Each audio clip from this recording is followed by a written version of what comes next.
No, dámy a páni, vítam vás pri veľmi netradičnom videu. Ako môžete vidieť, som tu vonku s autom. Prečo? Pretože vám predstavujem moju obrovitánsku, neskutočne výkonnú mašinu, ktorá dneska mi bude slúžiť ako miesto na prestávanie. Čiže áno, počuli ste správne, dneska si vyskúšam, aké je to spať v mojom aute Fabia 1.2 HTP v kufri, ktorý je pomerne dosť malý a budem veľmi zvedavý, že či sa vôbec zmestím do ňoho. Teším sa, som zvedavý a bojím sa toho, ako to dopadne. Some time later. A teraz sa prikláča. Obrovské. Teraz mi to stačí len vyprázdniť. No, prišiel som na taký problém, že aby som dal dozadu sedačky, alebo dole, musím toto vytiahnuť, lenže nefunguje to tuto, takže jedna chvíľka a hneď to bude upravené. No, takže za pomoci môjho kamaráta šrobováka sa mi podarilo to dať do takéhoto stavu. To bude boleť, to bude boleť, to bude boleť, to bude boleť, všetko ma bude boleť, ale cca takto to bude vyzerať, hej, ak pôjdem spať, ak sa mi podarí to spať. No, už ležím. A není to také nepohodlné, ako som si myslel, čo môže vyznieť veľmi zle. Padá mi stropnica, čiže budem prikrytý ešte aj z hora, podľa mňa, s takýmto časom alebo s takouto rýchlosťou. A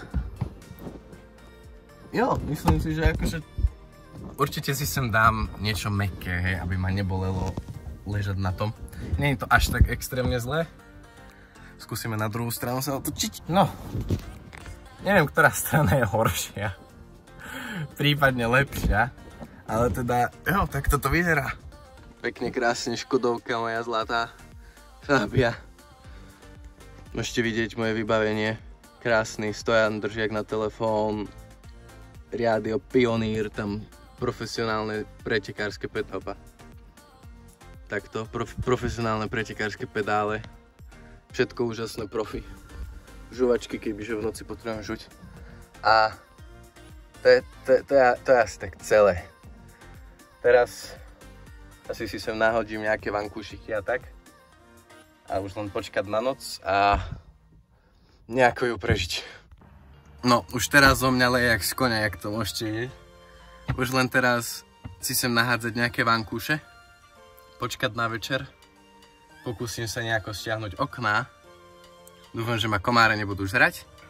Najdebilnejší nápad asi, ktorý mám. Ale je to moje 100. video na kanáli, čiže this better be worth it. A dúfam, že sa zabavíte pri tomto, lebo ja momentálne sa vôbec nebavím. A možno ráno sa zobudím, že jak dobre som sa vyspal, ale pochybujem o tom. A dneska je piatok, takže ak odo mňa už nebudete nič počuť, tak asi sa niečo stalo. Ale hlavne neskúšajte to doma, prosím, ok? Ja som pod profesionálnym dozorom mňa samého, prípadne ešte mojich rodičov, ale všetko je pod maximálnou kontrolou. Všetko dopadne fajn. Teším sa na vás večer.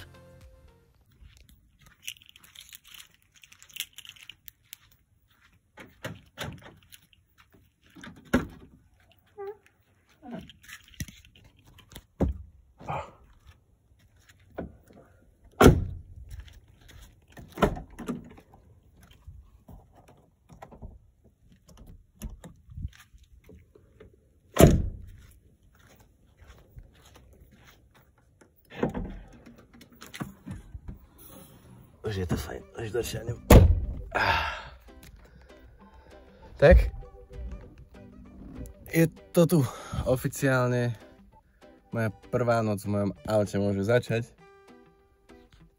Mám z toho obavy. Je to tvrdšie, než som si myslel, než vtedy bolo. A mám tu môj vankúšik. Krásne pekne. A jo, asi nejak takto som tu zložený. Pozrieme sa, koľko je hodín. Načkať. Takto, stabilizátor o moje kreslá. 22:13. Výtučné. Takže ideme pekne spať o 10:45.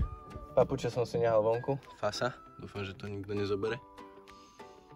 Ale ešte si idem po ne. Takže tak.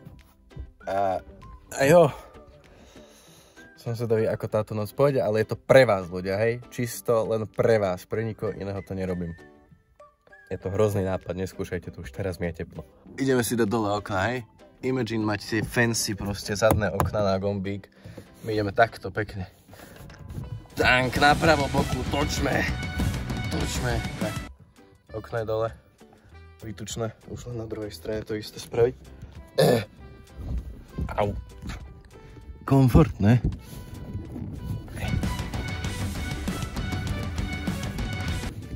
Výborne. Môžeme dýchať. Myslím si, že my sa môžeme rozlúčiť. Idem spať. Ráno sa vám ozvem. Ak sa rána dožijem. Majte sa krásne, skladajte básne. Zajtra sa vám ozývam. Pa, pa. 12 seconds later. Ešte nejdeme spať. Ale tuto máme kľúčiky od auta. A ukážeme si, čo toto auto dokáže. Viem pustiť rádio. Len sa tam musím k tomu dostať. Proste Imagine má taký systém, ktorý funguje, keď ani kľúčiky nie sú. Chápeš? Dáš tak, otočíš, takto, vypneš a pozri. Zapol sa rádio. O môj Bože. Extrém niečo. Je to strašne nekomfortné. Ja som zvedavý, jak prežijem noc. Ale, no, funguje mi rádio. Takže môžeme sa napojiť a počúvať pesničky. A ide to. Ono to hrá. Strašný komfort. Dám si tu trošku tichšie. Môžem pekne počúvať pesničky. A nemôžem zabudnúť vybrať kľúč, lebo mi skape baterka do rána. Jo, takže tak, toto je komfort. A uvidíme sa teda ráno, takže dobrú noc. Some time later. Sú 3 hodiny ráno. Teda skôr 3:30. Začíname byť zima. Miestami. A hlavne všeobecne divne je tu. Akože, že už to nie je tak komfortné, už ma všetko bolí. A stále som tu aj 3:30. Len pár hodín. Prežitá noc. Dobrú noc. Pokračuje.